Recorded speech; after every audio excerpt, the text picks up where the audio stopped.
Hey everyone, welcome to the weekly wrap up, a teeny tiny little show where I share my personal choice of top 5 educational tweets from the past week. Why? Well, because Twitter is a goldmine of tips, hacks, and info. If you don't have a personal learning network, please allow me to be that for you because I'm happy to do it. But also because social media isn't for everybody, and frankly, you're just super busy. So here I am doing the work for you. Now let's get to it with this week's top 5 happy Twitterers, a word I totally and completely made up. Okay. I heart a good organizational tip. And when that tip helps you make better use of Google Classroom, I am totally on board.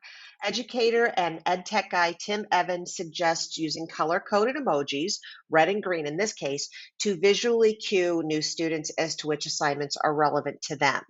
I'm also going to suggest that you read the responses to Tim's tweet because more than a few educators share their Google Classroom emoji ideas.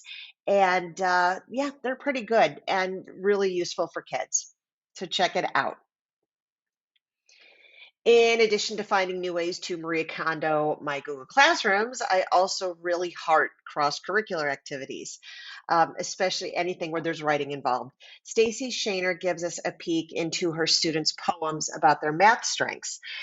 This idea was inspired by a book by Beth Kobit and Karen Karp titled Strengths-Based Teaching and Learning in Mathematics. And in this particular activity, kiddos use their creative writing talents, to artfully reflect on their math muscles. Stacy also shares a link to the template that she used with her students. It's in the responses, so make sure you scroll down and check those out if you'd like to try this in your classroom. Okay, I have to give a shout out to this fellow Buckeye, OH. Mr. George shares this roast and toast activity in which students have to defend their thinking with evidence in a super fun and creative way by either lambasting an historical figure or defending them. And apparently, the addition of a cheese tray makes these kiddos feel pretty fancy. Hey, Mr. George, next time you do this, please provide a video so we can all bask in this awesomeness. I totally geeked to see this in action.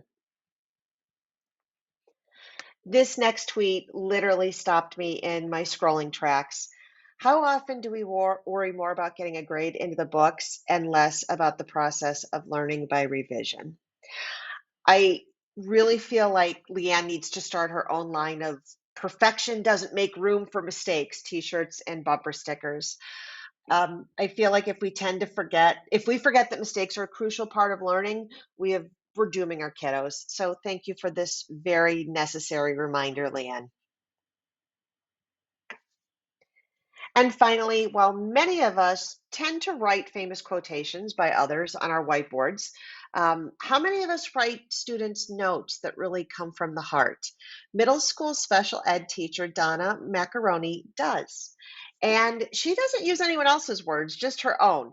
She shares that what she writes is what she wishes students knew, but that she doesn't always say out loud. So I think this is a really good practice, especially given how crazy things have been, to just let kiddos know how you feel and you're glad that they showed up. It's, I don't know, just for those basic Maslow needs, right? So thanks, Donna, for this great reminder. We appreciate it, and your kiddos are lucky to have you. Okay, that's it in under 5 minutes. The top 5 finds on Twitter from the last week.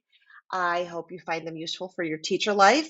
Links that I've mentioned from today's show are below, and you can get the show notes too. Feel free, please, to share this video with your colleagues or use it with, your teacher-based teams and faculty meetings. And if you need anything, and I do mean anything, please don't hesitate to reach out with questions, suggestions, or if you just are in need of a little coaching. I'm Stephanie DeMichael. I'm a learning designer and instructional coach with the Educational Service Center of Northeast Ohio. Thank you so much for watching, and I'll see you next week.